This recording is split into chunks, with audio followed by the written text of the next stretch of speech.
Looks like we're doing this again, potentially for the last time, assuming that we don't have another election next year, which, judging by our track record, isn't exactly entirely unlikely, to be honest. Today we'll be talking about the manifestos and what we can realistically expect the winning party to do whilst in government. I have with me here both manifestos, and we're going to be breaking them down into the following categories and comparing each party's approach to the most contentious issues currently being discussed. This video will mostly be consisting of quotes from those manifestos and then my thoughts on them. I would fluff this intro bit up a little bit if I had time, maybe have a few unsubtle jabs at Jo Swinson and her lack of integrity, or Boris Johnson for his slow response to the flooding in West Yorkshire, and that would definitely be a lot of fun because I fucking despise both of them. But sadly the Conservative manifesto was released quite late, meaning that I basically have to just rush this one out as quickly as possible to ensure it's released before the election, so I don't really have the time for any flowery language or tangents. Oh, and I suppose I should explain what a manifesto is for people in countries where they're not as common. For most people, the word manifesto has a very sinister connotation and is usually preceded by the words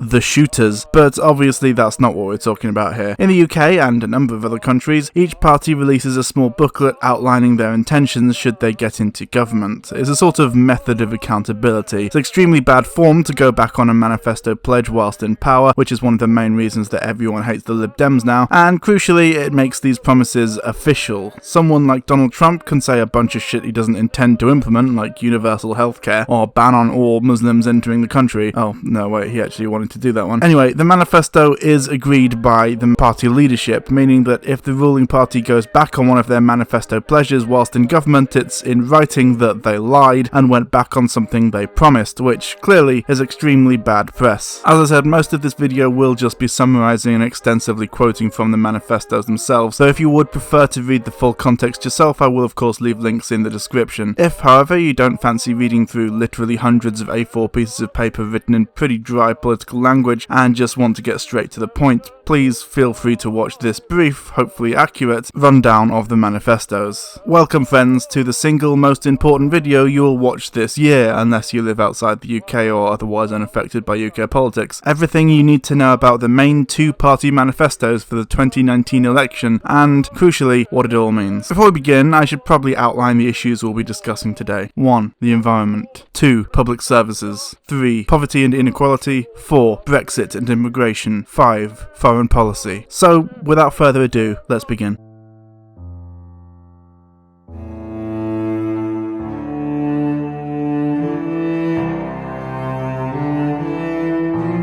The environment is probably the single most important issue facing us to date, as multiple studies, a 16-year-old Swedish child, and the scientific consensus has demonstrated, unless we act quickly to fix our environmental habits, we will be forced to suffer through the greatest environmental catastrophe the world has ever seen, from flooding to extreme weather to droughts and so on, and the hardest hit will be those without the resources to prepare for or recover from these disasters, as Johnson's friends failed to grasp when they mocked Corbyn for the crime of caring about people in poorer nations. Mr. Corbyn, is it the biggest? Is it the biggest? It is the most massive issue facing the whole world. When the poorest people in the poorest countries lose out because of flooding and unusual weather patterns, when we have unusual weather patterns in this country. Lovely people, the Tories.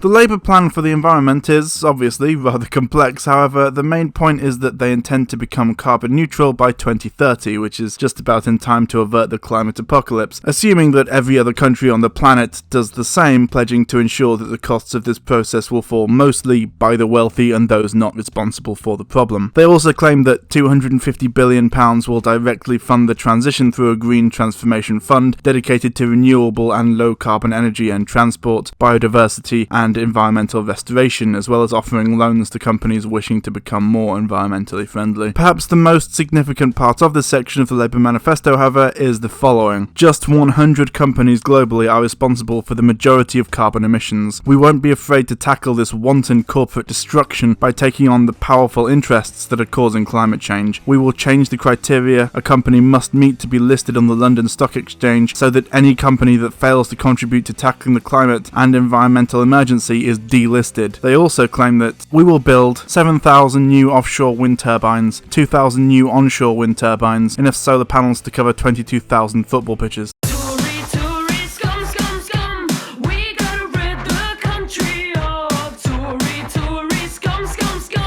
Our environmental bill will guarantee that we will protect and restore our natural environment after leaving the EU. Because conservation has always been at the very heart of conservatism, we will set up new independent office for environmental protection and introduce our own legal targets, including for air quality. We will invest in nature, helping us to reach our net zero target. We will lead the global fight against climate change by delivering on our world-leading target of net zero greenhouse gas emissions by 2050, as advised by the Independent Committee on Climate Change. We have doubled international climate finance, and we will use our position hosting the UN Climate Change Summit in Glasgow in 2020 to ask our global partners to match our ambition. We will set up new international partnerships to tackle deforestation and protect vital landscapes and wildlife corridors. We will continue to lead the world in tackling plastics pollution, both in the UK and internationally, and we will introduce a new levy to increase the proportion of recyclable plastics in packaging. We will introduce extended producer responsibility so that producers will pay the full cost of dealing with the waste they produce, or boost domestic recycling. We will ban the export of plastic waste to non-OECD countries, consulting with industry, NGOs and local councils on the date by which they should be achieved.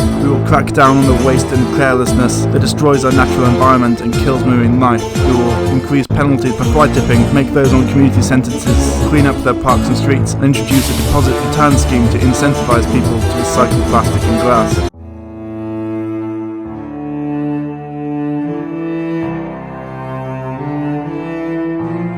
There's not much to say about this one other than to point out that the policies appear to be relatively similar, except for the fact that the Labour target is 2030, a full 20 years before the Conservative one. Also notice that it is mostly individual solutions to systemic problems.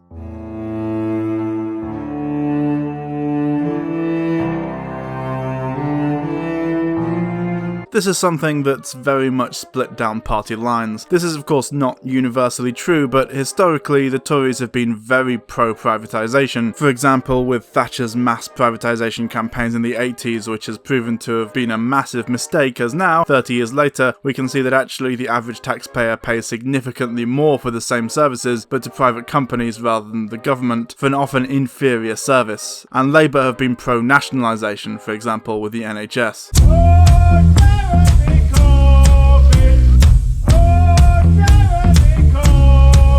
Perhaps most significant in the Labour Manifesto is the multiple promises of nationalisation of various industries. For example, here are a few choice quotes. We will put people and planet before profit by bringing our energy and water systems into democratic public ownership. In public hands, energy and water will be treated as rights rather than commodities, with any surplus reinvested or used to reduce bills. Communities themselves will decide, because utilities won't be run from Whitehall but by service users and workers. Bus services have been devastated by the Conservatives, despite carrying more people than any other mode of public transport. Women are especially dependent on buses, which also provide a lifeline for both older and younger people, and for many economically disadvantaged groups. Labour will ensure that councils can improve bus services by regulating and taking public ownership of bus networks, and we will give them resources and full legal powers to achieve this cost effectively, thereby ending the race to the bottom in working conditions for bus workers. Where councils take control of their buses, Labour will introduce free bus travel for under 25s. Labour will deliver improvements for rail passengers by bringing our railways back into public ownership, using options including franchise expiry. This will enable us to make fares simpler and more affordable, rebuild the fragmented railway as a nationally integrated public service, cut the wastage of private profit, improve accessibility for disabled people, ensure safe staffing levels, and end driver-only operation. We will increase the funding available for cycling and walking. We will bring together transport and land use, planning to create towns and cities in which walking and cycling are the best choice. Safe, accessible, healthy, efficient, economical, and pollution-free. We will help children's health and well-being by ensuring street designs provide freedom for physically active outdoor play, and by introducing measures to ensure the zones around our schools are safer with cleaner air. A decade of Tory cuts has pushed our public services to breaking point. Labour offers real change. We will make Britain's public services the best and most extensive in the world. We will pay for this by creating a fairer taxation system, asking for a little more for those with the broadest shoulders, and making sure that everyone pays what they owe. A Labour government will invest in the NHS to give patients the modern, well-resourced services they need. We will increase expenditure across the health sector by an average 4.3% per year. This investment enables us to end patient charges, guarantee the standards of healthcare patients are entitled to receive from NHS England, invest in education for the health workforce, and restore public health grants. Every penny spent on privatisation and outsourcing is a penny less spent on patient care. Labour will end and reverse privatisation in the NHS in the next Parliament. We will repeal the Health and Social Care Act and reinstate the responsibilities of the Secretary of State to provide a comprehensive and universal healthcare system. We will end the requirement on health authorities to put services out to competitive tender. We will ensure services are delivered in-house and also bring subsidiary companies back in-house. We will halt the fire sale of NHS land and assets. We will uphold the principle of comprehensive healthcare by providing free annual NHS dental checkups. We will guarantee universal healthcare by ensuring women's and children's health services are comprehensive, by protecting the rights of EU workers, other migrants and refugees, and by ensuring all our services are made accessible to BAME, LGBT+, and disabled patients. A Labour government will provide an additional £1.6 billion per year to ensure new standards for mental health are enshrined in the NHS Constitution. Ensuring access to treatments is on a par with that for physical health conditions. Our mental health hospitals are not fit for purpose. Over 1,000 people with mental health problems face hospital stays in old dormitory-style hospital wards, whilst less than 1 in 4 A&E departments have the facilities to deal with people experiencing a mental health crisis. We will invest £2 billion to modernise hospital facilities and end the use of inappropriate out-of-area placements. The legislation for detaining people with learning difficulties, disabilities and mental illnesses is outdated. We will implement in the full recommendations set out in the independent review of the Mental Health Act so that people are given choice, autonomy and the treatment they need. A Labour government will end the crisis in our health and care services, plan for the future and guarantee real terms pay rises every year. Agenda for change terms and conditions will be put into law alongside safe staffing limits for all staff. We will invest, train and develop NHS staff throughout their careers. We will introduce a training bursary for nurses, midwives and allied health professionals. We will remove the obstacles to ethical international recruitment. A Labour government will review the tax and pension changes implemented by the Tory government to ensure that the workforce is fairly rewarded and that services are not adversely affected. We will establish a generic drug company. If fair prices are rejected for patented drugs, we will use the Patents Act provisions, compulsory licenses and research exemptions to secure access to generic versions, and we will aim to increase the number of pharmaceutical jobs in the UK. We will ensure that all parts of the NHS, the treatment of patients, the employment of staff and medicine pricing are fully excluded and protected from any international trade deals. We will progress clinically appropriate prescription of medical cannabis. We will abolish prescription charges in England.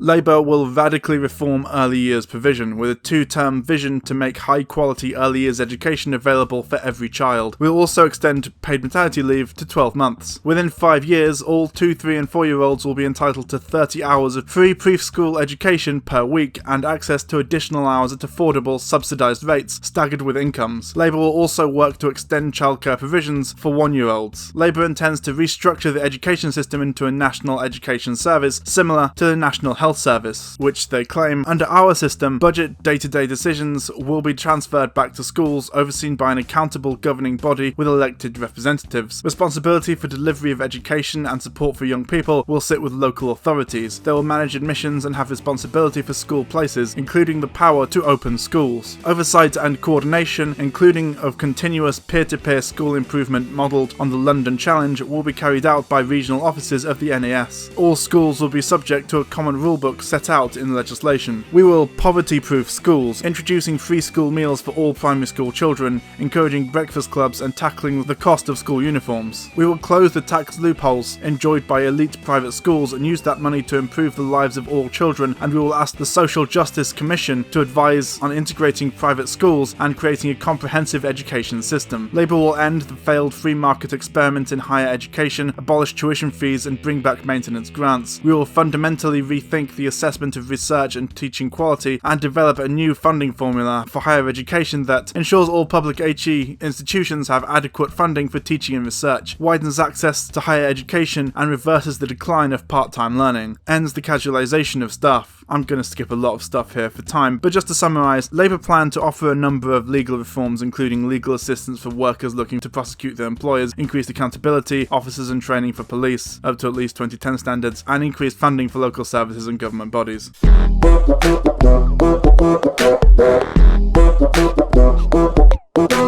The Conservatives have cut 11,500 firefighter jobs and closed down dozens of fire stations. Response times have got slower and lives have been put at risk. A Labour government will halt the cuts and further invest in our fire and rescue service, recruiting at least 5,000 new firefighters. We will learn lessons from the public inquiries into Grenfell and earlier disasters. We will establish a broadly based implementation task force, but will not wait for final recommendations to make urgently needed changes. We will ensure dedicated fire controls under fire and rescue service governance and provide resources for a public fire and rescue college to ensure that necessary training, research and planning is undertaken. Of course, everyone by now is aware of the free internet thing, but in case they're not, Labour will deliver free full fibre broadband to all by 2030. We will establish British broadband with two arms, British Digital Infrastructure, BDI, and the British Broadband Service, BBS. We will bring the broadband relevant parts of BT into public ownership with a job guarantee for all workers in existing broadband infrastructure and retail broadband work. BDI will roll out the remaining 90 to 92% of the full fibre network and acquire necessary access rights to existing assets. BBS will coordinate the delivery of free broadband in tranches as the full fibre network is rolled out, beginning with the communities worst served by existing broadband networks. Taxation of multinationals, including tech giants, will pay for the operating costs of the public full fibre network. The plan will boost jobs, tackle regional inequality and improve quality of life as part of a mission to connect the country. A Labour government will ensure a healthy future for all our public service broadcasters, including BBC Alba and S4C. We will protect free TV licences for over 75s. A free and fair press is vital to protecting democracy and holding the powerful to account. We will address misconduct and the unresolved failures of corporate governance raised by the second stage of the abandoned Leveson inquiry. We will take steps to ensure that Ofcom is better able to safeguard a healthy plurality of media ownership and to put in place clearer rules on who is fit and proper to own or run TV and radio stations. We will take action to access the monopolistic hold the tech giants have on advertising revenues and will support vital local newspapers and media outlets. We will consult media sector workers and trade unions to establish an inquiry into the fake news undermining trust in media, democracy and public debate, and on a legal right of public interest defence for journalists.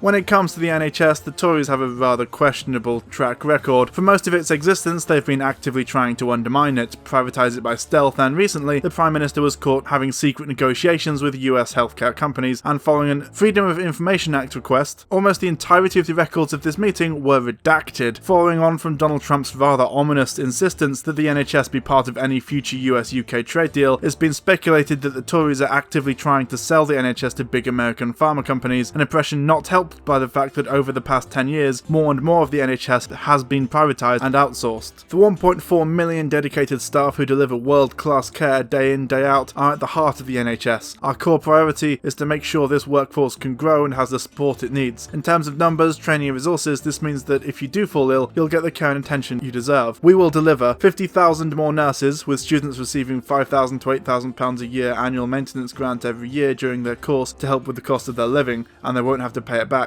Everyone will receive at least £5,000 with further funding in regions or disciplines that are struggling to recruit, such as mental health, and help with their childcare costs. 6,000 more doctors in general practice and 6,000 more primary care professionals, such as physiotherapists and pharmacists. This is on top of the 7,500 extra nurse associates and 20,000 primary care professionals that we've already announced. We will improve staff morale with more funding for professional training and more supportive hospital management. We will introduce an NHS visa. Our NHS People plan will ensure that we train and employ tens of thousands more NHS professionals here in the UK, but we also want to make sure that those from overseas who want to work in and support our NHS are encouraged to do so.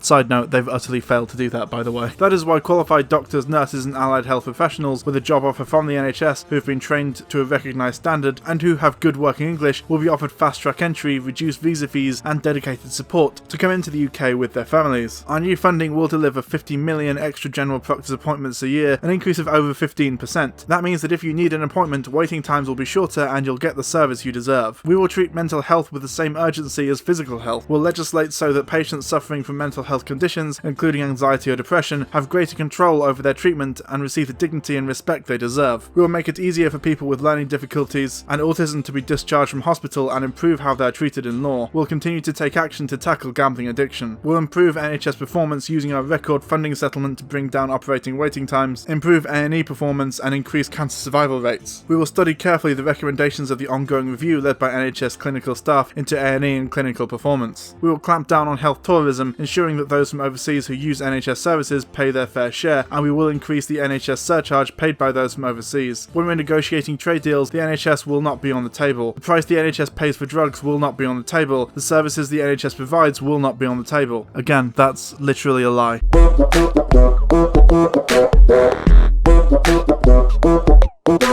For our children to get the training and opportunities they deserve, they need to have the best teachers. We want to attract the best talent into teaching and recognise the great work they do, so we're raising teachers' starting salaries to £30,000, among the most competitive in the graduate labour market. Incidentally, £30,000 is about what you get paid for being a call centre manager, and I've worked in call centres for a good portion of my working life, and I can guarantee you now, that's fucking nothing if you're comparing it to someone like that. Honestly, all a call centre manager does is do a few forms, listen to a couple of your calls, make sure you're not literally breaking the law. You could argue that's not worth £30,000. I fucking would argue it's not worth £30,000, but it's sort of insulting to only pay someone like a teacher the same amount as someone who just does a couple of forms and listens to a couple of calls every day, you know? We also want to build on our record of raising standards, improving behaviour and promoting knowledge and creativity. We will back heads and teachers on discipline. We will expand our programme to help schools with the worst behaviour learn from the best and back heads to use exclusions. Incidentally, by exclusions it means expulsions, so badly behaved kids are just chucked out of school. Rather than head teachers being given the resources they need to support them, those children are just kicked out of school and not allowed back in. Yeah, that'll solve the problem of education. Sure, go for it, mate. Unlike Labour, we believe that Ofsted inspection serves a valuable purpose, not just in improving standards, but in improving behaviour. We will continue to help teachers tackle bullying, including homophobic bullying. No child should be bullied on account of who their parents are or where they came from. Again, this from the guy who referred to homosexuals as bum boys, used an incredible amount of racial slurs towards black people, and called Muslim women wearing veils letterboxes. This is the man who wants to stop bullying, is it? We will create more great schools. We'll continue to do everything we can to ensure that every school is a great school. We'll continue to support innovation like our successful maths schools, set up for the most gifted young physicists and mathematicians. We'll expand alternative provision schools for those who've been excluded. Oh, okay, so they have special schools for those who've been excluded. Yeah, that'll help. Just further stratify them and remove them from the rest of society. Sure, go ahead, mate. Also deliver more school places for children with complex special education needs. We will intervene in schools where there is entrenched underperformance. In the past, incidentally, this has meant transforming schools into academies or free schools, both of which have been shown to be significantly worse. We will continue to ensure that parents can choose the schools that best suit their children and best prepare them for the future, and we will continue to build more free schools. Yeah, that's not a good thing. We will invest in arts, music and sport. Over the past 9 years, we've made real improvements in maths, English and science and given more children access to a rich academic curriculum. We retain our commitment to the core subjects and also want young people to learn creative skills and widen their horizons, so we will offer an arts premium to secondary schools to fund enriching activities for all pupils, and to ensure children are getting an active start to life, we will invest in primary school PE teaching and ensure that it is being properly delivered. We want to do more to help schools make good use of their sports facilities and to promote physical literacy and competitive sport.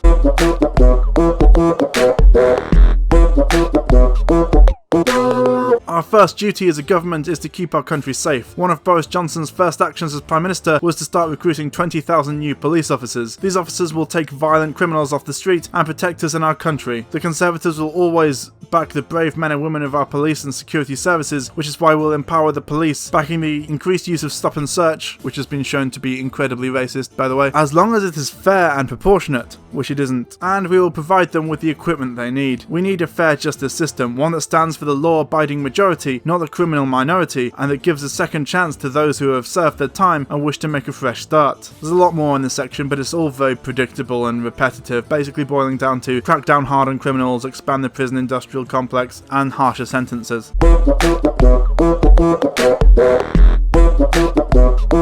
A key part of our plan to level up the UK's cities and regions is to connect them. Leeds is the largest city in Western Europe without a light rail or metro system, and European cities are often more productive than our own in large part because they have better infrastructure. We will connect our cities. Okay, I'm just gonna skip a bunch of this here. I did actually write down in the script that there's a fucking ton of bullet points here, but essentially it just boils down to they're gonna build more rail infrastructure and not doing HS2 because it costs too much. So, interesting though that they very much believe that nationalisation is not the way to go, despite the fact that none of their suggestions actually have any real practical use. They haven't pledged to reduce prices, they haven't taken any power from the big train companies, and in fact all they're doing is just saying that they're going to build more rail infrastructure for private rail companies to profit off of. I'll get into that in a minute.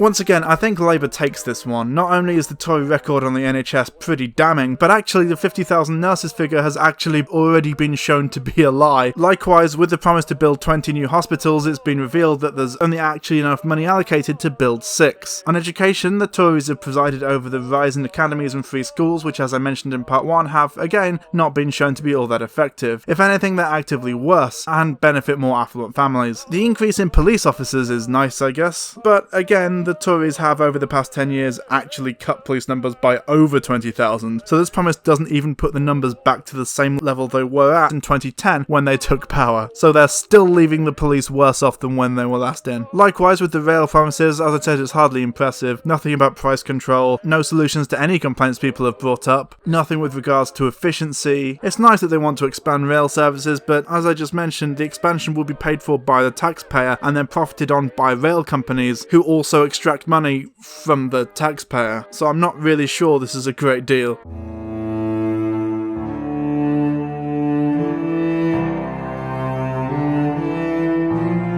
It probably goes without saying if you've been paying attention at all to the news, but levels of inequality are at their highest ever point. Real take-home wages are at their lowest, and with the rise of zero-hour contracts, we're currently seeing the honestly horrendous phenomenon of in-work poverty, wherein a huge amount of people are working full-time or else unable to find a second job due to a zero-hour contract that requires full-time availability but only offers part-time hours, and yet are still on benefits and unable to pay their way. Benefits have been cut apparently to crack down on benefit fraud, which has resulted in the deaths of thousands of vulnerable people incorrectly having their benefits cut, and people like this are being declared fit for work. Additionally, due to brutal cuts to homeless services, the numbers of people living on the street has more than doubled, and poverty is so prevalent that there's been a significant rise in food bank usage as more and more people are unable to afford to buy enough food to survive without the charity of strangers. And at the same time, the government has planned to cut taxes for the super rich, and the Prime Minister has been more than happy to boast about his history of defending the billionaire class from scrutiny. I know how unpopular these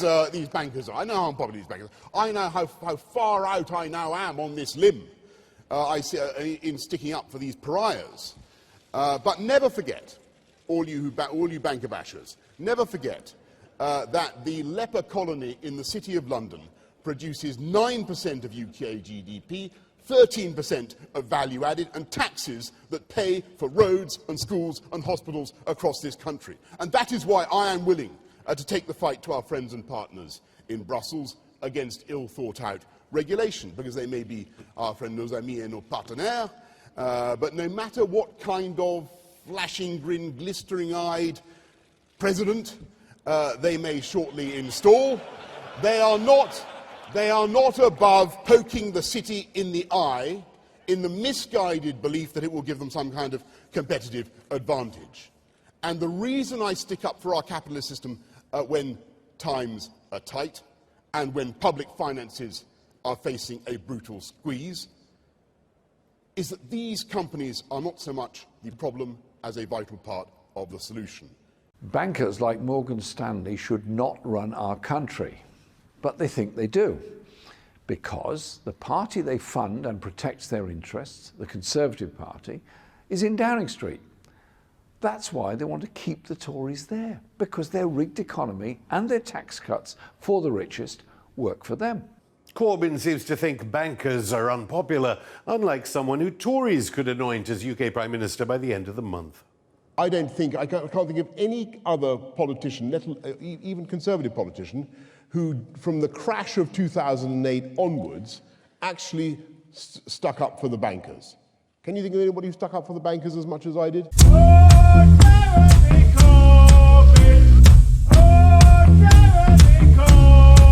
Labour will introduce a right to food. We will end Food Bank Britain. We will ensure everyone has access to healthy, nutritious, sustainably produced food. We will halve food bank usage within a year and remove the need for them altogether in 3 years. We will establish a National Food Commission and review the Allotments Act. We will make food security a reason to intervene in the economy and work with local councils to minimise food waste. We will reverse some of the Tories' cuts to corporation tax while keeping rates lower than in 2010. We'll ask those who earn more than £80,000 a year to pay a little more income tax while freezing national insurance and income tax rates for everyone else. We will end the unfairness that sees income from wealth tax at lower rates than income from work. VAT is a regressive tax that hits the poorest hardest, and we guarantee no increases in VAT. We will launch the biggest ever crackdown on tax avoidance and evasion and reform the inefficient system of tax reliefs. Work no longer guarantees a way out of poverty. Of 14.3 million people live in poverty, 9 million live in families where at least one adult works. Real wages are still lower than before the financial crisis, while dividends paid to shareholders are up 85%. Labour will eradicate in-work poverty in our first term by tackling the structural causes of poverty and inequality, such as low pay and high living costs, whilst raising the floor provided by our social security net. Too many people have found themselves in a spiral of debt as wages fell and housing costs rose. Labour will cap the total amount that can be paid on overdraft fees or interest on a loan. We will rapidly introduce a real living wage of at least £10 per hour for all workers aged 16 and over, and use savings to public finances to help small businesses manage the extra cost. We will give workers a stake in the companies they work for and a share of the profits they help create by requiring large companies to set up inclusive ownership funds, IOFs. Up to 10% of a company will be owned collectively by employees, with dividend payments distributed equally among all, capped at £500 a year. Yeah, that would be good without the £500 cap. The Tories' flagship social security programme, Universal Credit, has been a catastrophe. It has pushed thousands of people into poverty, caused families to lose their homes and forced parents to visit food banks in order to feed their children. Labour will scrap universal credit. We will immediately stop moving people onto it and design an alternative system that treats people with dignity and respect. Our ambition in designing the system will be to end poverty by guaranteeing a minimum standard of living. We will start developing the system immediately, but we have learned the lessons from Tory failure. Major policy change can't be delivered overnight, especially when people's lives depend on it. So we'll also implement an emergency package of reforms to mitigate some of the worst features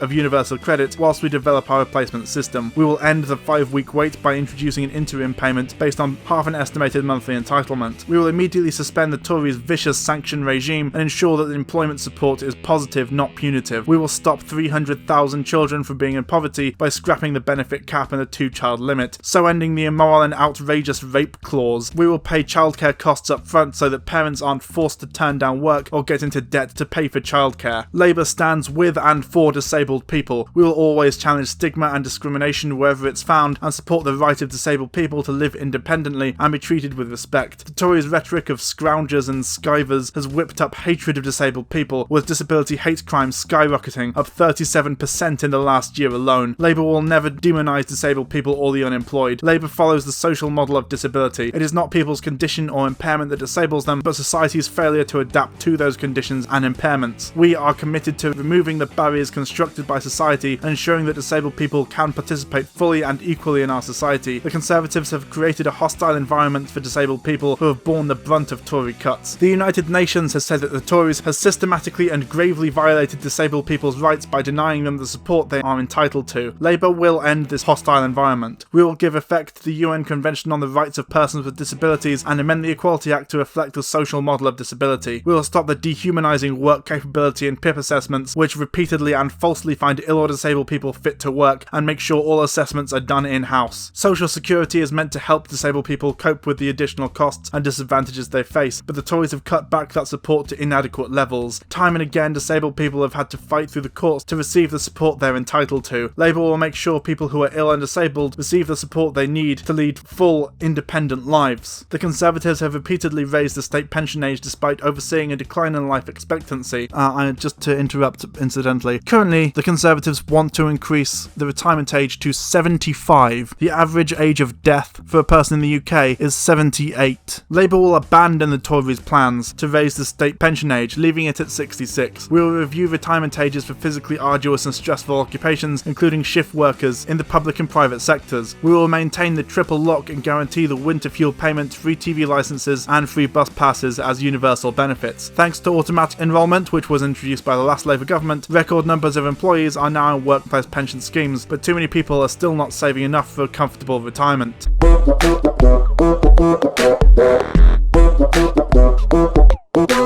The only way to deliver on everyone's right to a good home is to build publicly funded social housing. Labour will deliver a new social house building programme of more than 1 million homes over a decade, with council housing at its heart. By the end of the Parliament, we will be building at an annual rate of at least 150,000 council and social homes, with 100,000 of those built by councils for social rent in the biggest council house building programme in more than a generation. We will establish a new duty on councils to plan and build these homes in their area and fund them to do so with backing from national government. We will scrap the Conservatives' bogus definition of affordable, set as high as 80% of market rents, and replace it with a definition linked to local incomes. These council and housing association homes will be more than affordable than market housing and built to higher standards. We will end the conversion of office blocks to homes that sidestep planning permission through permitted development. We will stop the hemorrhage of low-cost homes by ending the right to buy, along with the forced conversion of social rented homes to so-called affordable rent. We will review the case for reducing the amount of housing debt councils currently hold, and we will give councils the powers and funding to buy back homes from private landlords. Under the Tories, home ownership is getting further out of reach for more and more people. Numbers of new affordable homes to buy have fallen, and fewer younger people can afford their own home. We will build more low-cost homes reserved for first-time buyers in every area, including Labour's new discount homes with price linked to local incomes. We will reform Help to Buy to focus it on first-time buyers on ordinary incomes. We will introduce a levy on overseas companies buying housing while giving local people first dibs on new homes built in their area. We'll bring empty homes back into use by giving councils new powers to tax properties empty for over a year. More than 11 million people rent from a private landlord, and many of them are at the sharp end of the housing crisis. We will take urgent action to protect private renters through rent controls, open-ended tenancies and new binding minimum standards. Labour will stop runaway rents by capping them with inflation and giving cities powers to cap rents further. We will give renters the security they need to make their rented housing a home, with new open-ended tenancies to stop unfair, no-fault evictions. We will make sure every property is up to scratch with new minimum standards enforced through nationwide licensing and tougher sanctions for landlords who flout the rules. We will fund new renters' unions in every part of the country to allow renters to organise and defend their rights. We will get rid of the discriminatory rules that require landlords to check people's immigration status or that allow them to exclude people based on housing benefit. We will give councils new powers to regulate short-term lets through companies such as Airbnb. No one should sleep without a roof over their heads in one of the richest countries in the world, but under the Tories the number of people sleeping rough has more than doubled. Over 125,000 children are now living in temporary accommodation without a home to call their own or the space they need to thrive. Labour will tackle the root causes of rising homelessness with more affordable homes and stronger rights for renters. Labour will end rough sleeping within 5 years with a national plan driven by Prime Minister-led task force. We will expand and upgrade hostels, turning them into places where people can turn their lives around. We will make available 8,000 additional homes for people with a history of rough sleeping. We will tackle the wider causes of homelessness, raising the local housing allowance in line with the 30th percentile of local rents and earmarking an additional £1 billion a year for councils' homelessness services. We'll bring in a new and national levy on second homes used as holiday homes to help deal with the homelessness crisis, so that those who have done well from the housing markets pay a bit more to help those with no home. I mean, we could just seize them and give them to the homeless, but I guess that's a bit too much to ask. We will save lives this winter by ensuring extra shelters and support are in place in all areas, and we will repeal the Vagrancy Act and amend antisocial behaviour legislation to stop the law being used against people because they are homeless.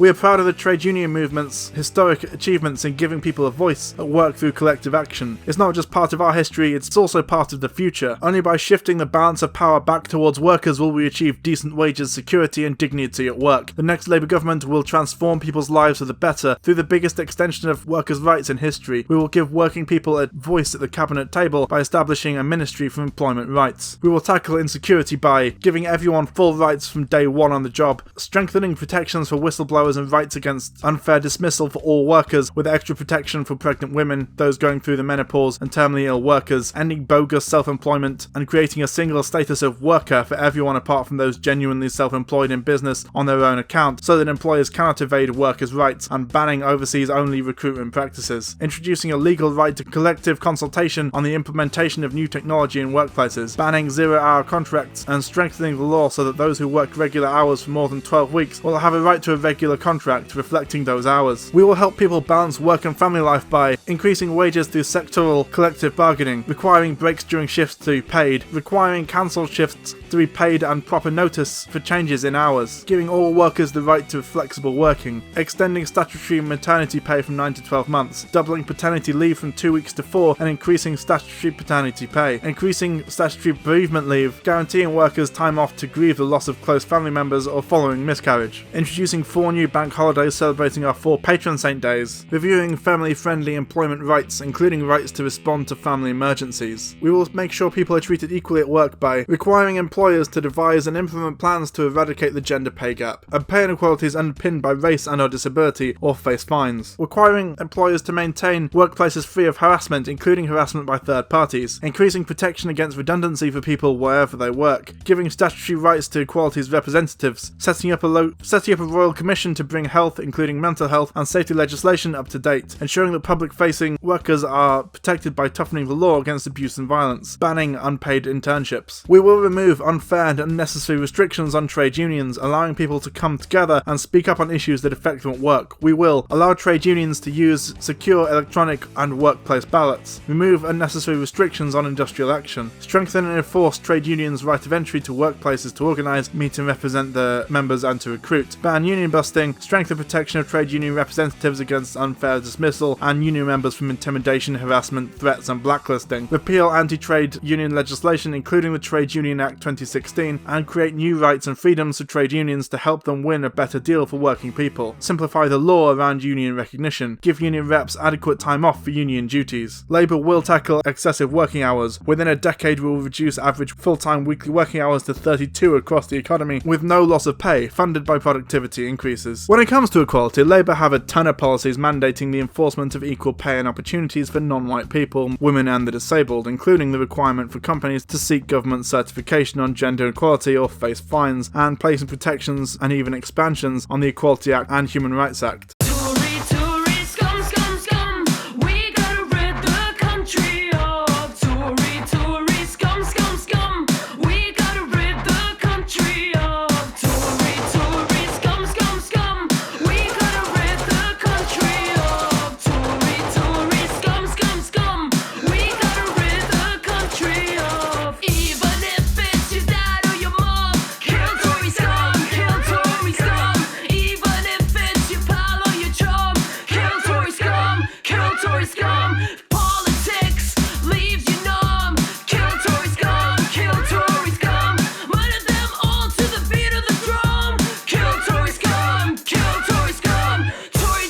We've helped millions of people into work, halving the unemployment rate. We've doubled the personal allowance to $12,500, meaning that every worker gets to keep more of what they earn. We've introduced and consistently raised the national living wage, and will raise it still further. The strength of the UK's balance sheet, the hard work done by all of this country, means that we're now in a position to invest properly in our future. Yeah, that explains the massive rise in inequality, poverty and food bank usage then, I guess. Since 2010, the Conservatives have helped more than 1,000 people on average into work every day. That is an extraordinary figure. It is extraordinary. One might even say unbelievable. And it has only been possible because of the strong economy we've helped to create. Our support for business, not workers, and our welfare reforms, which have killed thousands of people, which have encouraged more people into work because they were so desperate that it was work or die. The majority of jobs created since 2010 have been high quality, full-time and outside London and the southeast. Whoever you are, we want to make it easier for you to get a good and rewarding job, and to be able to combine a rewarding career with raising a family or caring for elderly or disabled disabled relatives, rather than being forced to prioritise between them. Maybe you should have abolished 0-hour contracts when you said you were going to then. We want to make sure that you get to keep more of the money you earn, and that we keep your bills low, and we want to make sure that those who can't work or have entered retirement get the level of support that they need. We have focused over the past decade on making sure that work always pays, particularly for those in most need of support. We've raised the minimum wage significantly, not to the real living wage though, have you? And introduced and consistently raised the national living wage, not the real living wage. We've doubled the personal allowance to $12,500 so that everyone gets to earn a decent amount before they're taxed, and we've made sure the state pension keeps pace with earnings. In our first months, we announced an increase in the national living wage to 2/3 of average earnings, currently forecast at £10.50 an hour. Why not just make it 100%? Why does it have to be 2/3? And also, that's literally a policy that's stolen from Labour with an extra 50p added on, and widened its reach to everyone over 21. That means an average pay rise of £4,000 per year for 4 million people by 2024. To help young people get a foot on the employment ladder, we abolished employers' national insurance contributions for under 21s and apprentices under 25. Yeah, that benefits employers, not employees, mate. Creating millions more jobs is one of the Conservatives' proudest achievements, even though they were shit jobs. A Labour government that makes it harder for businesses to grow and to hire, that allows people to sink into dependency rather than encouraging them to work and earn, even if working and earning leaves them in poverty, whereas not working might not, could undo all of this progress. A majority Conservative government will deliver a major package of measures designed to ensure that it always pays to work, except that it doesn't at the moment and hasn't for about 10 years, while doing everything we can to protect and support those who cannot, like murdering them, and to address the cost of living pressures that we all face, that you've been responsible for increasing. We promise not to raise the rates of income tax, national insurance or VAT. This is a tax guarantee that will protect the incomes of hard-working families, hard-working rich families, across the next parliament. We not only want to freeze taxes, but to cut them too. For the rich, we'll raise the national insurance threshold to £9,500 next year, representing a tax cut for 31 million workers. There are 65 million people in the UK. Our ultimate ambition is to ensure that the first £12,500 you earn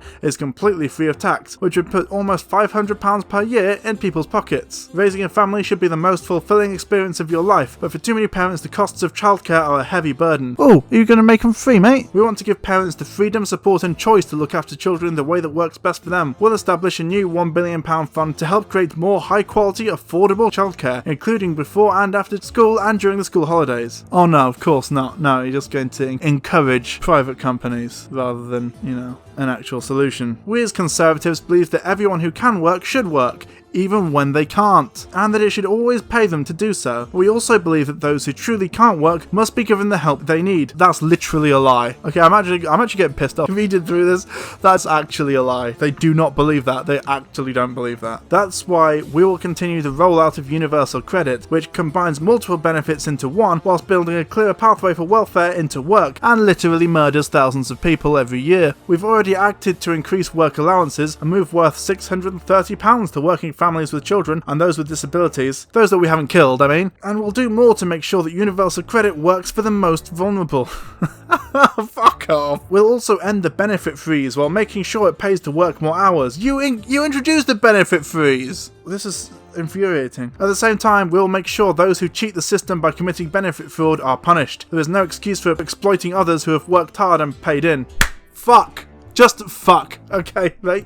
Right, not only has this move literally killed thousands of disabled people by cracking down on benefit fraud and then accidentally catching legitimately disabled and desperate people in the net, cutting their benefits, forcing them into work when they physically can't, causing some of them to die, either through starvation or some of them literally committing suicide so that their family didn't have to support them anymore. But this apparently ignores the fact that, let's be honest here, the amount of money lost through benefit fraud is frankly nothing in comparison to the amount lost through corporate fraud, something which the Conservative Party have consistently failed to in any way, shape or form actually crack down on or deal with in any way. The fact that any working people or unemployed people or whatever actually vote for these cunts is actually really pissing me off. Oh, and also, of course, the fact that as an employer, having an employee necessarily means that you're exploiting someone who's working hard and paid into society. Likewise, being a landlord. Look, I don't want to go into a whole anti-capitalist spiel here, but you do realise that being a capitalist necessarily means that you're exploiting people who've paid into society in a way that you simply haven't, right? To help those looking after family members, especially women, we will support the main carer in any household receiving the universal credit payment. We will continue our efforts through the tax and benefit system to reduce poverty, including child poverty. Well, that's good because you've fucking increased it significantly over the last 10 years. Children should grow up in an environment with no limits to their potential, which is one of the reasons we're making it a priority to put more money in the pockets of low-paid workers and maintain our commitment to free school meals, after you threaten to cut them. We'll also extend the entitlement to leave for unpaid carers, the majority of whom are women, to 1 week. As part of our efforts to empower and support disabled people, we will reduce the number of assessments a disabled person must go through when a significant change in condition is unlikely, because you should not have to provide repeated proof of your disability in order to receive your support. There's just no words. No, the audacity is just... I don't know how to respond to this. Like, people have died. People have been declared fit for work when they weren't. They were heavily disabled due to these assessments. Now I've just been told, oh, you know, they need 1. And it took fucking 1 to declare them fit for work in the first fucking place. Oh. We will publish a national strategy for disabled people before the end of 2020. This will look at ways to improve the benefit system, opportunities and access for disabled people in terms of housing, education, transport and jobs. It will include our existing commitments to increase SEND funding and support pupils, students and adults to get careers advice, internships and transition into work. We will reduce the disability employment gap. You created the disability employment gap.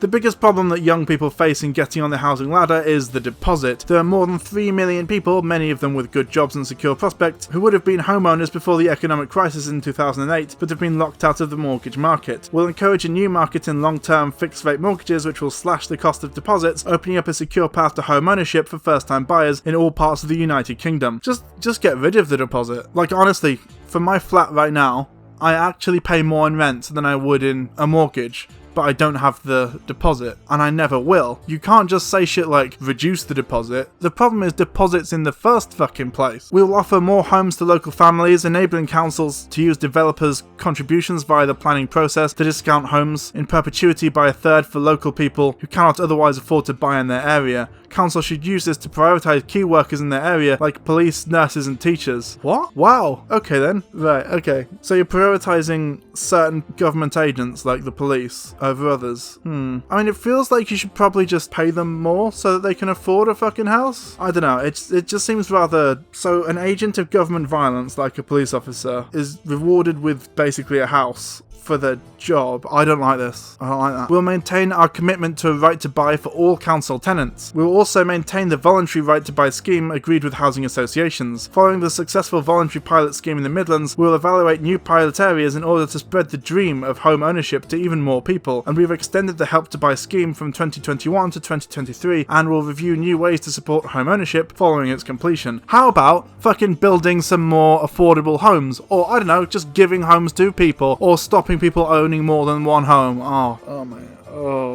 I really want to punch Boris Johnson in the fucking dick. We'll reform shared ownership, making it fairer and more transparent. We will simplify shared ownership products by setting a single standard for all housing associations, thereby ending the confusion and disparity between different schemes. We'll continue with our reforms to leasehold, including implementing our ban on the sale of new leasehold homes, restricting ground rents to a peppercorn.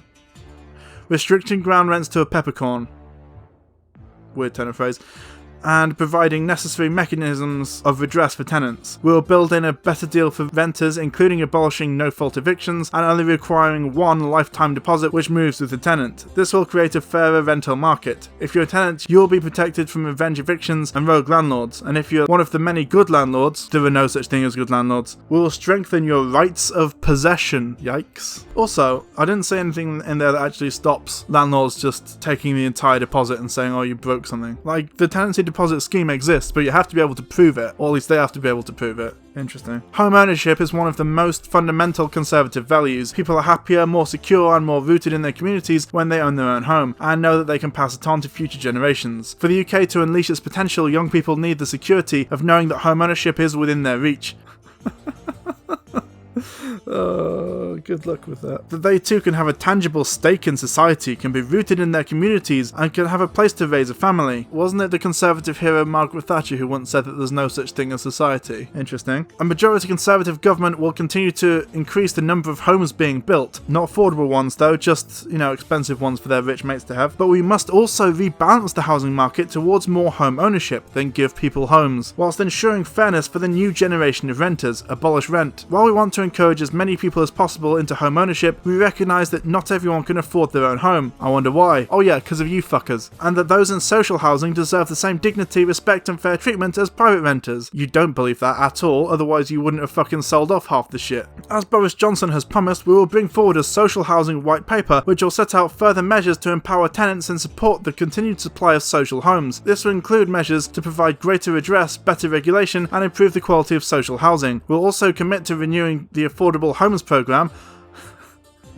Yeah, it's going so well so far, isn't it? In order to support the delivery of hundreds of thousands of affordable homes. This is a key part of our efforts to prevent people from falling into homelessness. Yes, there's only so many ways that I can say, yeah, that's not going well for you so far, is it? But I mean, honestly, come on. Along with fully enforcing the Homelessness Reduction Act, we'll also end the blight of rough sleeping by the end of the next Parliament by expanding successful pilots and programmes such as the Rough Sleeping Initiative and Housing First, and working to bring together local services to meet the health and housing needs of people sleeping on the streets. Since 2010, there's been a considerable increase in home building, not affordable homes. Expensive homes that are often worth around £200,000, which usually, assuming a 10% deposit, require around £20,000, which, I don't know, most first-time buyers, and especially most young people who have the lowest real terms take-home wages in decades, probably can't afford that. We've delivered 1 million homes in the last 5 years in England. Last year we delivered the highest number of homes for almost 30 years, but it still isn't enough. No, it's not. But not because you're not building enough, because you're not building enough affordable homes. This will see us build at least 1 million more homes of all tenures. No, just affordable ones. We don't need any more expensive houses. Over the next Parliament, in the areas that really need them, and will make the planning system simpler for the public and small builders and support modern methods of construction.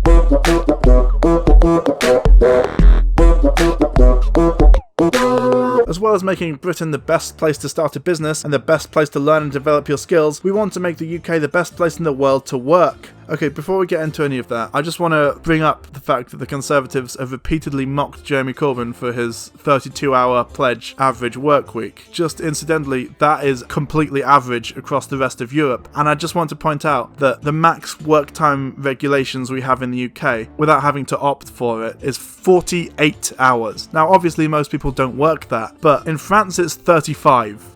Just putting that out there. The increase in employment that the Conservative government has overseen since 2010 is proof that there's no contradiction between high employment and high standards. Between dynamic growth and protecting employees from unfair policies and discriminatory treatment.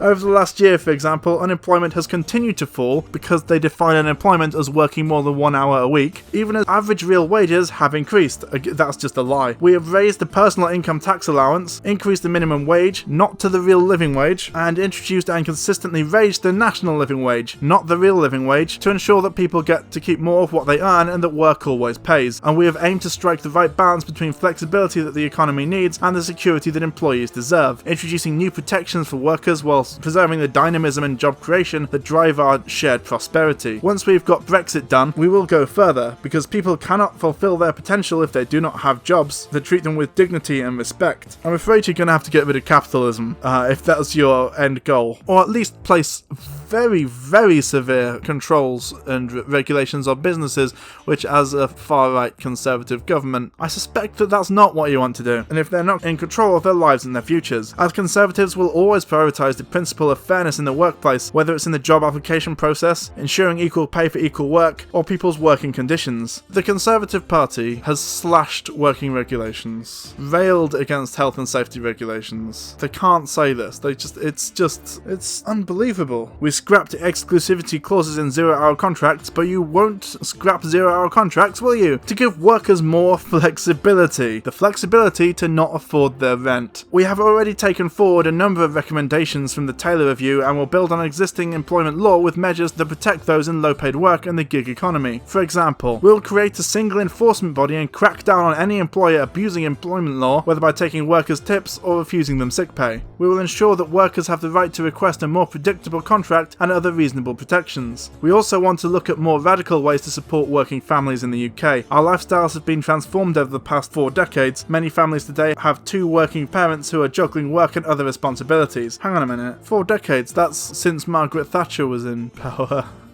I think, right? Right? Hang on, so like this is basically going to be 2020 because it's going to be December this year, so it's 2020, so that's 2010, 2000, 1990. Yeah, 4 decades. Are they admitting that things have got worse because of Margaret Thatcher? If they are, mind blown, but I suspect that may not be what they intended to imply. Many families today have 2 working parents who are juggling work and other responsibilities. They have to stretch themselves daily to care for children, elderly relatives and those with disabilities. For women, who still tend to be the main carers in households, this can have a big impact on their careers and limit their participation in the workplace. But while the modern workplace is adapting as a result, we can do more as a government to make things easier, learning from sensible approaches adopted in other countries. Oh yes, like the 32-hour work week that's standard in places like Norway and France and Germany, right? We will therefore introduce a raft of measures that balance the needs of employees and employers. We will encourage flexible working and consult on making it the default unless employers have good reasons not to. We have reformed redundancy law so companies cannot discriminate against women immediately after returning from maternity leave. We will legislate to allow parents to take extended leave for neonatal care to support those new mothers and fathers who need it during the most vulnerable and stressful days of their lives. And we will look at ways to make it easier for fathers to take paternity leave. We will extend the entitlement to leave for unpaid carers, the majority of whom are women, to a week. A whole week! Over the last 9 years, we've extended free childcare hours to more working parents. We know that people value this support, but wish it could be more flexible. As outlined above, we'll fund more high-quality childcare before and after school and during the holidays, but you won't provide it for free. I mean, that would literally solve the problem. You realise that, right? So that working parents do not have to choose between their careers and their children. Our vision for the labour market, in other words, is not one where the state does everything for you, it's one where the state does everything it can to help you help yourself by upgrading your skills or being able to balance work and family life. It is one in which a deep commitment to entrepreneurship and business is matched by a desire to ensure that the jobs that are created are highly skilled, well paid and fulfilling. Yeah, that sounds nice, but it's a lie.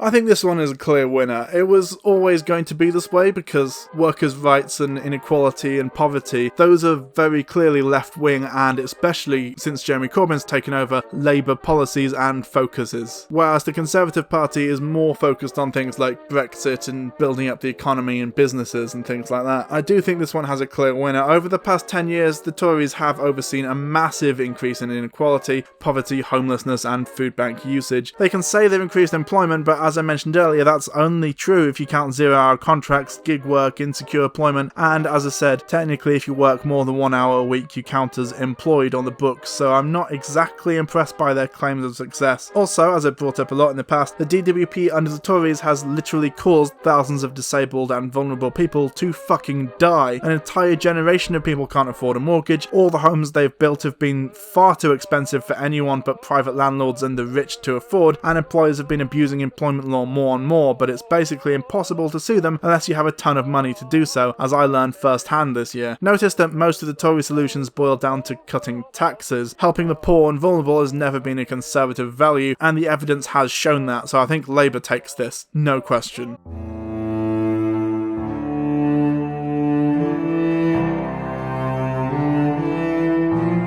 This has been probably the most significant and fought over aspect of this entire election. What's going to happen with Brexit? What's Jeremy Corbyn going to do? I mean, he's said he's going to be neutral, but will that fly when all of his opponents are actively campaigning? Well, the reality is that Johnson has negotiated a frankly terrible deal that is significantly worse not only than staying in the EU, but also than Theresa May's deal, which was so bad that it was voted down 3 times in Parliament due to its unpopularity, and he's tried everything he can to force it through, from shutting down down Parliament illegally to lying about it, and now is hoping that winning this election will give him enough power to finally force it through. Corbyn, on the other hand, is of the opinion that as the Brexit referendum wasn't even legally binding, was proven to have been won only due to deliberate and malicious electoral fraud and outright lies, and that the British people weren't given all the facts, that the best option is to renegotiate a deal with the EU and then organise a second referendum with the options of leaving with that deal or remaining in the EU. There's also the rather concerning revelations regarding the government's backroom dealings with American pharma companies and administration, the records of which were all redacted when an FOIA request was submitted, as mentioned earlier, leading many to suspect, especially based on Trump's statements regarding it, that the government intends to sell off the NHS, or at least large parts of it, to American private healthcare corporations. Additionally, Johnson has claimed that he intends to set up a Canada-style trade deal with the EU, admitting the fact that it took Canada 7 years to come to that agreement, and they were arguing from a much stronger position than the UK would be.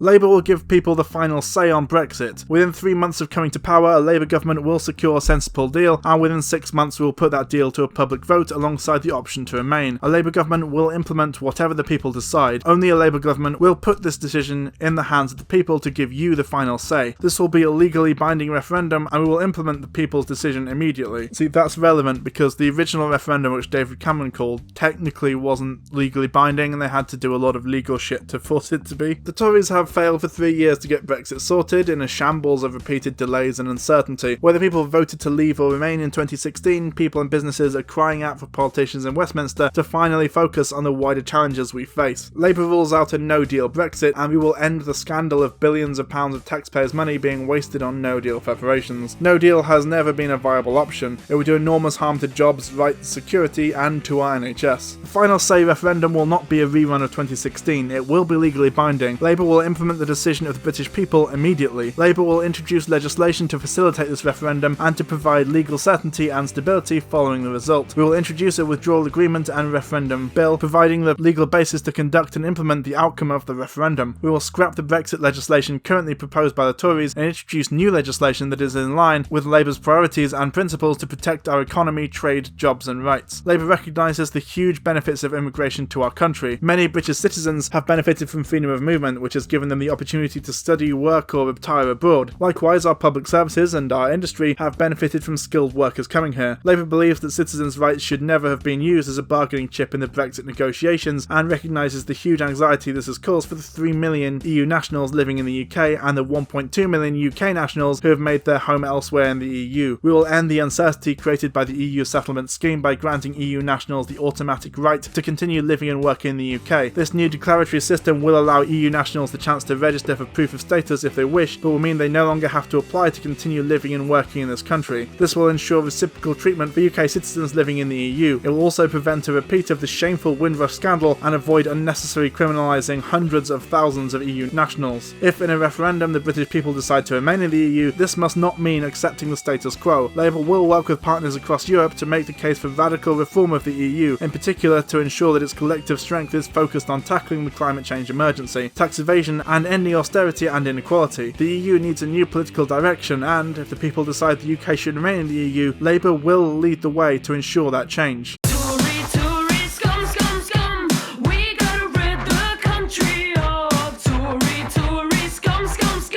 But it's just that there's so many of them that I fear what'll become of us.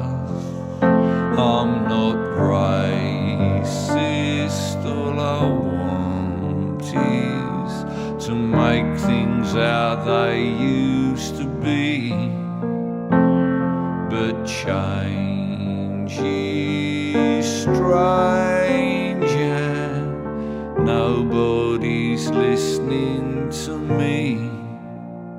Brexit is the Tories' primary policy. Some cynical people have called it their only policy, and it is the thing that Johnson has been running on pretty much exclusively. Throughout all the debates, he's been repeating the same line, that with him he'll force through his deal and get Brexit done. In fact, the phrase get Brexit done appears 23 times throughout the manifesto, and I checked. I did Control F and yeah, 23 times. The argument, of course, is that Corbyn wants to have a people's vote, which a lot of hardline Brexiters, who are mostly Conservative supporters, want to leave the EU ASAP. The negotiations have been going going on so long and there have been so many delays that a lot of people just want it over with either way. Our priority as Conservatives is to get Brexit done so that we can unleash the potential of this great country, so that we can push past the obstacles that other parties are putting our country's way, so that we can deliver on the people's decision in 2016 and use our new post-Brexit freedoms to transform the UK for the better by focusing on your priorities. If we elect a majority of Conservative MPs to Parliament, we will start putting our deal through Parliament before Christmas and we'll leave the European Union in January. That's what he said about October. Just putting that out there. October 31st. He said he'd be dead in a ditch if we didn't leave at that point. Boris Johnson's New Deal takes the whole country out of the EU as one United Kingdom until Northern Ireland secedes. It takes us out of the customs union, allowing us to set our own tariffs and do our own trade deals and sell our own NHS. It allows us to pass our own laws and ensures that it is our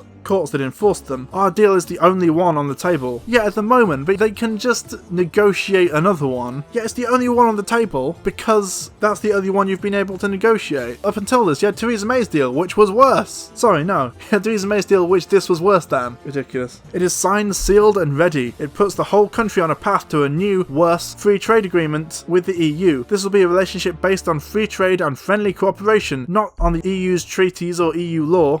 Oh, this is a lot of spin. I don't think it really works. There will be no political alignment with the EU. We'll keep the UK out of the single market, out of any form of customs union, and end the role of the European Court of Justice. See, that bit is actually genuinely concerning, in my opinion, because the European Court of Justice is what enforces the European Convention of Human Rights, which the Conservatives have actively been trying to get rid of for decades at this point. I would be genuinely terrified what would happen if the ECHR is no longer enforceable in the UK under a Conservative government. Because I believe Jeremy Corbyn when he says that he will actually implement a similar or even better human rights law, because he actually appears to care about that shit. I don't think Boris Johnson does. This future relationship will be one that allows us to take back control of our laws, take back control of our money, control our own trade policy, introduce an Australian-style point-based immigration system, raise standards in areas like workers' rights, animal welfare, agriculture and the environment, ensure we're in full control of our fishing waters. Okay, first off, we have control of our money. Like, we weren't forced to take the euro, which I actually think we should have been, to be honest. Would have really pissed some of these right-wingers off. The Australian points-based immigration system is pretty horrendous, brutal, and has actually caused deaths from suicide. I have absolutely no confidence in the Conservatives' ability or willingness to raise standards in areas like workers' rights and animal welfare, considering that they've on multiple occasions tried to repeal the ban on fox hunting. We will negotiate a trade agreement next year, one that will strengthen our union, and we will not extend the implementation period beyond December 2020. In parallel, we will legislate to ensure high standards of workers' rights, environmental protection, and consumer rights. Considering that they were also the ones pushing for fracking on a wide scale, I don't trust them to implement environmental protection or anything like that either. The vote to leave the EU was, among other things, a vote to take back control of our borders. This is why a majority Conservative government will get Brexit done and then introduce a firmer and fairer Australian-style points-based immigration system so that we can decide who comes into this country on the basis of the skills they have and the contribution they make, not where they come from. I know, it would be great. I can't fucking wait to see some poor bastard from Poland come in who wants to do some of our construction work and is treated so poorly by the immigration system that he sets himself on fucking fire. Jesus. Migrants will contribute to the NHS, they already do, and pay in before they can receive benefits, they already do. Our new system gives us real control over who's coming in and out. It already does. Like, genuinely, we don't have to have the open immigration system we want. If we wanted to, we could make it much more strict within the EU, but we've chosen not to, which I think is good, but which the Tories have used as some kind of excuse to just be cunts. It allows us to attract the best and brightest from all over the world. Only by establishing immigration controls and ending freedom of movement will we be able to attract the high-skilled workers we need to contribute to our economy, our communities, and our public services. There are 2 million people from the UK living in the EU under UK passports. What the fuck is going to happen to them if we end free movement? Jeez. This is pretty fucking bad. There'll be fewer lower skilled migrants and overall numbers will come down and will ensure that the British people are always in control. So what we've learned from this section is that the Tories have pretty much just become UKIP. I mean, to be honest, UKIP has now become the Brexit party. So it makes sense that the Tories would just become UKIP.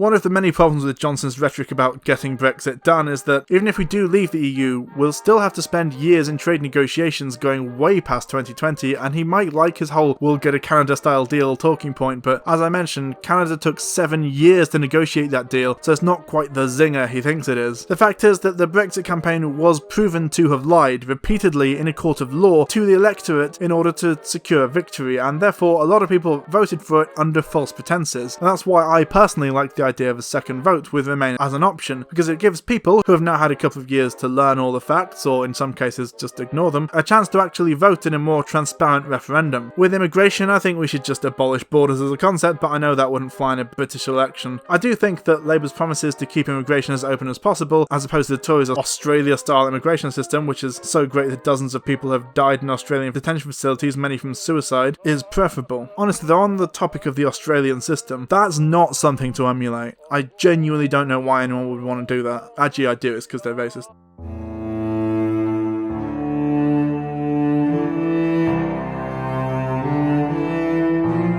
As a massive player on the world stage, the UK has a lot of responsibility when it comes to foreign policy, and let's be honest here, we haven't exactly had an amazing track record. This can cover so many things, so let's just jump into what the two main parties have pledged to do regarding foreign policy, shall we?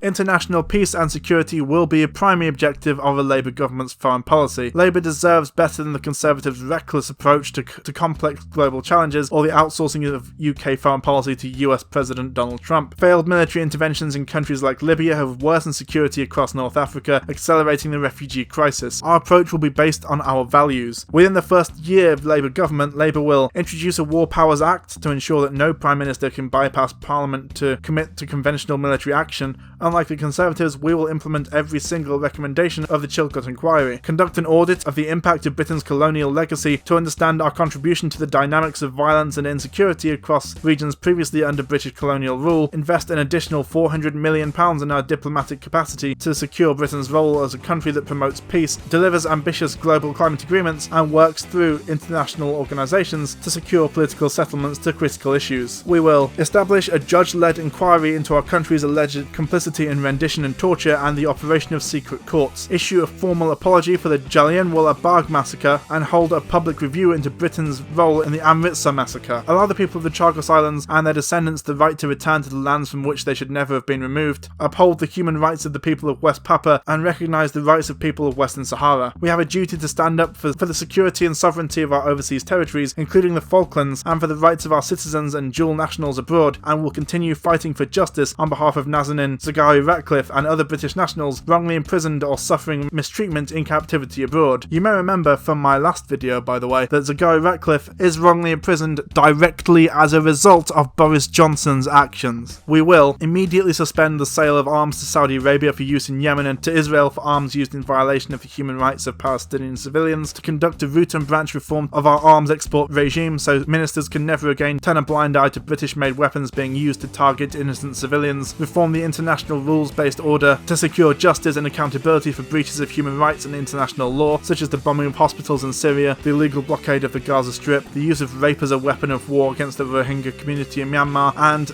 the indiscriminate bombardment of civilians in Yemen. We will work through the UN and the Commonwealth to insist on the protection of human rights for Sri Lanka's minority Tamil and Muslim populations, appoint human rights advisors to work across the Foreign Office and government to prioritise a coordinated approach to human rights, advocate for human rights at every bilateral diplomatic meeting. Labour is committed to a comprehensive peace in the Middle East based on a two-state solution, a secure Israel alongside a secure and viable state of Palestine. There can be no military solution to this conflict, which must be settled on the basis of justice and international law. All sides must avoid taking action that would make peace harder to achieve. That means both an end to the blockade, occupation and settlements, and an end to rocket and terror attacks. Labour will continue to press for an immediate return to meaningful negotiations leading to a diplomatic resolution. A Labour government will immediately recognise the state of Palestine. Labour will take all lawful action necessary necessary to counter and confront all forms of terrorism, and we will advocate a long-term multinational political strategy led by regional actors to tackle the spread of extremism. We believe effective diplomacy can address the drivers of conflict and security. We will build support for UN reform, including assessing and developing democratization initiatives and improving the engagement of the General Assembly in decision-making to ensure its institutions are more effective at achieving peace. Prioritize our responsibility to prevent conflict by investing in local capacities for peace building in areas of conflict, advocating for political multilateral strategies for peace. Act immediately to urge negotiations towards a political resolution to conflict wherever it arises, including in the Middle East and Sub-Saharan Africa. Labour will use Britain's influence within the World Bank, IMF and WTO to transform the rules of the global economy so that they work for the many. We recognise the need to address historic injustices and will reset our relationships with countries in the global south based on principles of redistribution and equality, not outdated notions of charity or imperialist rule. Unlike the Conservatives, Labour is fully committed to a standalone Department for International Development, DFID, with an aid budget of at least 0.7% of gross national income. We will introduce the reduction of inequality as a goal for all aid spending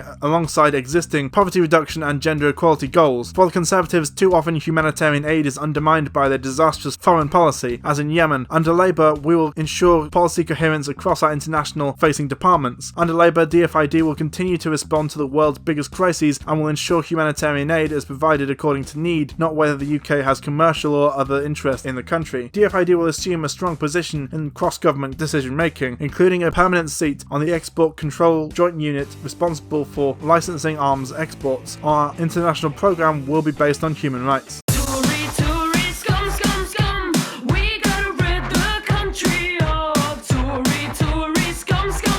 The security of our nation comes first. We will protect the British people at home and abroad, and also ensure the democratic rights of people in Gibraltar, the Falklands, and all our overseas territories are protected. We will continue to exceed the NATO target of spending 2% of GDP on defence and increase the budget by at least 0.5% above inflation every year of the new Parliament. We will modernise the equipment and improve the capability of our world-class armed forces and intelligence agencies. We will invest in training and equipping our armed forces and constantly champion their exemplary contribution to our security and our country. We will maintain our Trident nuclear deterrent, which guarantees our security. We'll adapt to new threats, investing more in cybersecurity and setting up the UK's first space command. We will stand against terrorism and extremism around the world. We will support the UK's world-class defence industry by investing in ambitious global programmes, including building the new Type 31 frigates in British shipyards and a new generation of armoured vehicles made in Britain. From helping to end the slave trade to tackling modern slavery. Fuck me. From helping to end the slave trade. Are you fucking serious? Come back to that in a sec. The UK has long been a beacon of freedom and human rights. Okay, no, this has to be a joke. Hi, Mr. Johnson, are you aware of anything that happened during the Empire? And will continue to be so. We're proud of our peace-building and humanitarian efforts around the world, particularly in war-torn, divided societies. Yes, like, for example, Iraq and Afghanistan. We really did a number on them, didn't we? And of our record in helping to reduce global poverty. We will continue to support international initiatives to achieve reconciliation, stability and justice across the world, and in current or former conflict zones such as Cyprus, Sri Lanka or the Middle East, where we maintain our support for a two-state solution.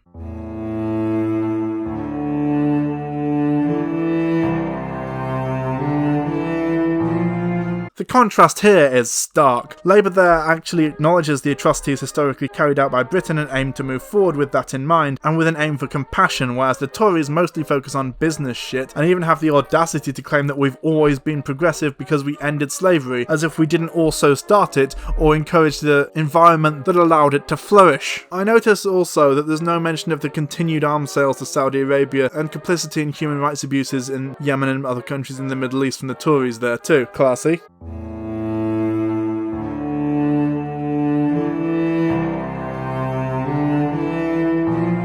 This section is basically for everything else that doesn't want its own dedicated section but absolutely requires a mention. As a result, there's going to be less comparison here, but I think it's necessary to acknowledge these issues.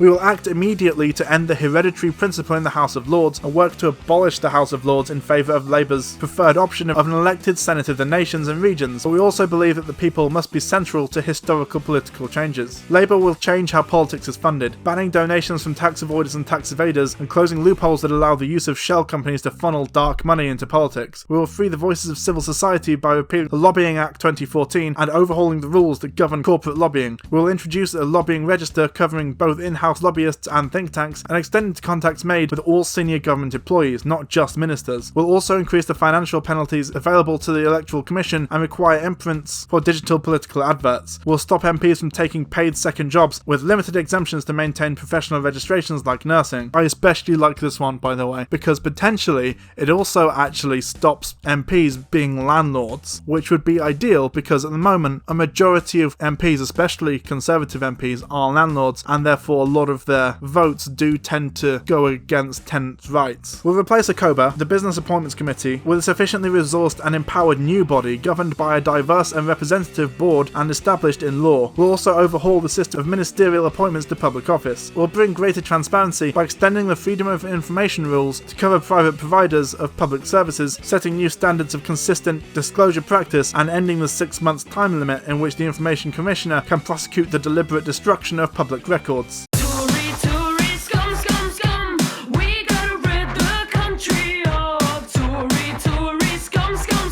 It is only by getting Brexit done that we can start the necessary task of restoring public trust in government and politics. We will get rid of the Fixed Term Parliaments Act. It's led to paralysis at a time when the country needed decisive action. We'll ensure that we have updated and equal parliamentary boundaries, making sure that every vote counts the same, a cornerstone of democracy. We'll continue to support the first-past-the-post system of voting, as it allows voters to kick out politicians who don't deliver, both locally and nationally. We'll protect the integrity of our democracy by introducing identification to vote at polling stations, stopping postal vote harvesting, and measures to prevent any foreign interference in elections. We'll make it easier for British expats to vote in parliamentary elections and get rid of the arbitrary 15-year limit on their voting rights. We'll maintain the voting age at 18, the age at which one gains full citizenship rights. We'll ensure that no one is put off from engaging in politics or standing in election by threats, harassment or abuse, whether in person or online. We'll champion freedom of expression and tolerance, both in the UK and overseas. To support free speech, we'll repeal Section 40 of the Crime and Courts Act 2014, which seeks to coerce the press. We will not proceed with the second stage of the Leveson inquiry. Wow. We'll ensure redundancy payments can be clawed back when high-paid public servants move between jobs. We'll improve the use of data science and evidence in the process of government.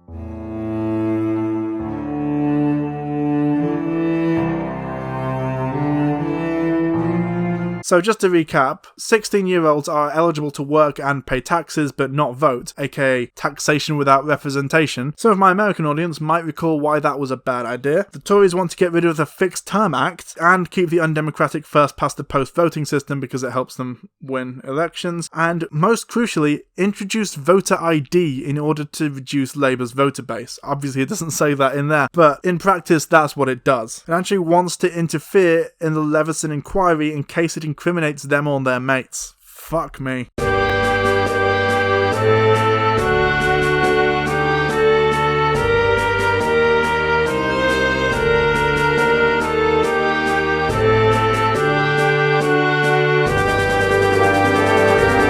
So what do we think of that then? I'm not gonna lie to you here, I'm hardly impartial, though I tried my best to be fair in this video. I'm about as far left as you can get, and I utterly despise the Tories almost as much as the BBC hate Labour, but unlike the BBC, I actually do see both sides here. Don't get me wrong, I think the Tories are monstrous, but it's clear that as far as manifestos go, they do have a harder time of it, because anything they say will necessarily be compared to their pretty awful track record over the past 10 years, whilst Labour, who were last in power in 2010, and who have changed to a point where the previous Labour leader actively hates the current one, and the current one wants to put the previous one in prison for war crimes, don't have that level of scrutiny. However, even ignoring that, I think it's clear that Labour's manifesto is one of ambition and compassion, which I would argue cannot be said of the Conservative one. In fact, it appears that the majority of the Conservative manifesto appears to be promises to fix problems caused by successive Tory governments, which in a way I suppose is admirable, but it's not really all that impressive, nor in fact very believable. Yeah, I know we fucked up the last 10 years, but it's okay, we're going to fix our own problems now. Okay, I'm going to go full mask off leftist. protest here. Vote Labour, for fuck's sake. If you care about the poor, disabled, sick or vulnerable, vote Labour. If you earn less than 80k, you'll be better off financially too, so vote Labour. And if you earn more than 80k, maybe try actually giving a shit about other people and voting Labour too. Don't be this fucking guy, is what I'm saying. I'd like to call out Labour as liars. I am one of them people that he will tax more,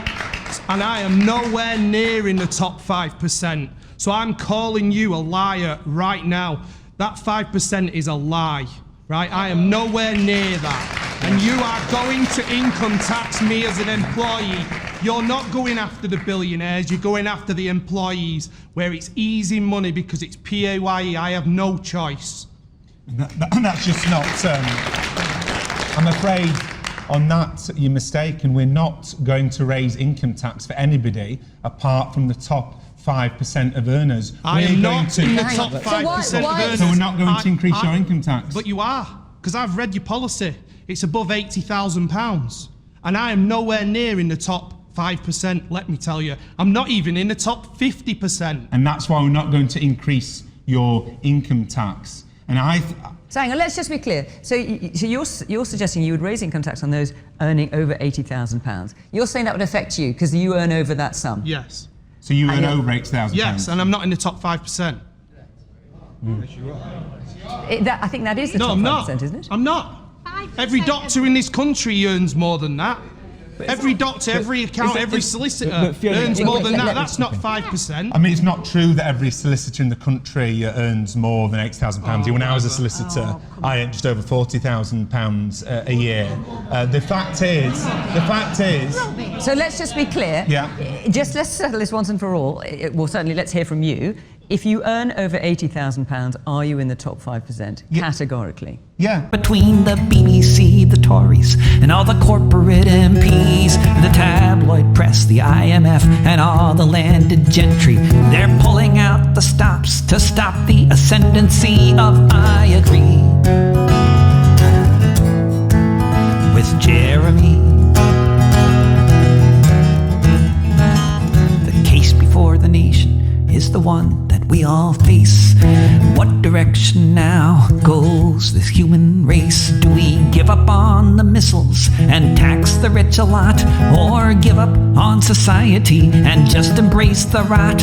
Among us who would tell us it's the foreigners to blame, not the Blairite Tory billionaires and their rigged neoliberal game. Each day the numbers grow as each day new people see that they agree with Jeremy.